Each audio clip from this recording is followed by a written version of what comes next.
आप देख रहे हैं YouTube चैनल क्रांतिकारी कर्मचारी के न्यूज़। आपकी आवाज़, आपका संघर्ष।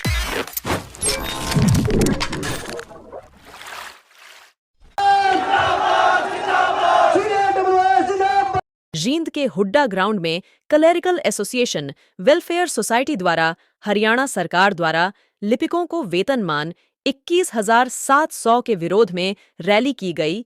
लिपिकों द्वारा 35,400 वेतनमान की मांग के लिए हरियाणा में लगातार 42 दिन हड़ताल की द्वारा आश्वासन मिलने पर हड़ताल वापस ली गई, पर सरकार द्वारा 21,700 दिया, जिसका विरोध हो रहा है। जींद के हुड्डा ग्राउंड में लिपिकों के समर्थन में विभिन्न विभागों के कर्मचारी रैली स्थल में पहुंचे। विभिन्न कर्मचारी संगठनों के नेता भी पहुंचे, जिसमें मुख्य रूप से पेंशन बहाली संघर्ष समिति हरियाणा के राज्याध्यक्ष विजेंद्र धारीवाल भी थे।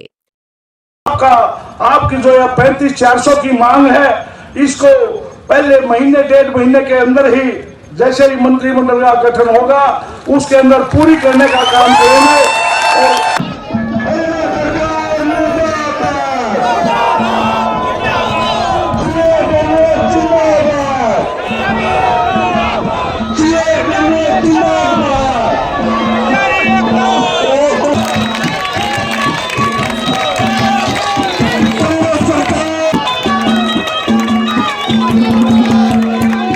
अपने बीच में स्टैंडो एसोसिएशन के प्रदेश अध्यक्ष भी हैं वो।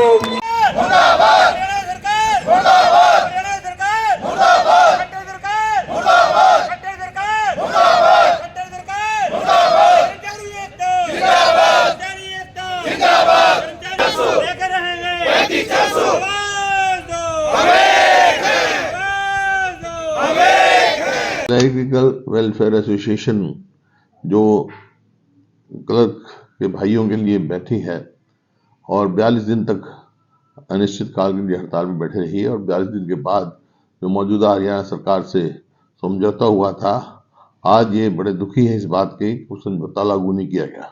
चाहे उनकी पे का सवाल हो और जो दिया ग्रेड वो उनको अमान्य है। तो इस वास्ते एक तो इनकी जो 35 दिन का जो कार्य है वो ड्यूटी पर किए जाए, सरकार से मांग करता हूँ ड्यूटी पर माना जाए, और जो इनकी मांग है उसके ऊपर जो बात है 34,500 लागू किया जाए। हमारी सरकार होगी तो इस बात को पूरी गौर करेगी। अधिकार चाहिए उसको, आपको वो लड़ाई लड़नी है ना, उन्हें आपको 35,400 दिलवाने का काम करना है। एकता हुई है, कर्मचारी वर्ग ने लड़ाई लड़ी है। साथियों, एक इतिहास हमेशा पढ़ लेना चाहिए अपने बुजुर्गों का जिन्होंने लड़ाई लड़ी कि पहले हमारे आंदोलन कैसे चले। बड़े बड़े तानाशाह हरियाणा प्रदेश के अंदर हुए, जो ये कहा करते थे कि सड़क के मोड़ और कर्मचारियों की मरोड़ हो जाए, लेकिन ना तो कर्मचारियों की मरोड़ गई, उनकी मरोड़ जरूर चली गई, दोबारा कभी सत्ता में नहीं आए। आज वही स्थिति हरियाणा प्रदेश में दोबारा बनी है।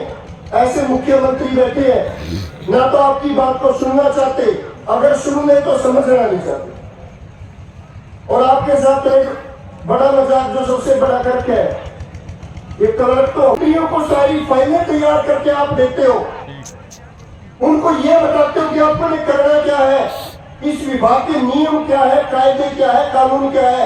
ऐसे ऐसे मंत्री हमारे विभागों में आके बैठते हैं, उनके सामने अगर फाइल तैयार करके देते हैं, उनको तो ये भी नहीं पता होता किस पेज पर साइन करने और किस पर नहीं करने। बस आप अपनी ताकत पहचान लेना। और साथियों, जो एकता आप लोगों ने बनाई थी, मैं तो टीडीएसएस में हमेशा एक बात बोलता हूँ ओपीएस की लड़ाई में कि पद विभाग और संगठनों की दूरी बुलाकर जब हम एक मंच पर आ जाएंगे, ओपीएस क्या, 35,400 क्या, इसके अलावा भी हमारे जितने अधिकार है हम सरकार से छीन के लेंगे। फिर एक दूसरी हमारी जो सबसे बड़ी कमी, परिवार को 35,400 ज्यादा जरूरी है, परिवार को ओपीएस जरूरी है, परिवार को उस नेता की वफादारी से कोई लेना देना नहीं है। तो भैया, एक साथी का मैं सुन रहा था कि इस बार हम नारा लेकर चलेंगे वोट फॉर 35,400, लेकिन जो अगला ना वोट दे उनकी पक्का भी कर लियो, 35,400 देंगे कि नहीं देंगे आपके।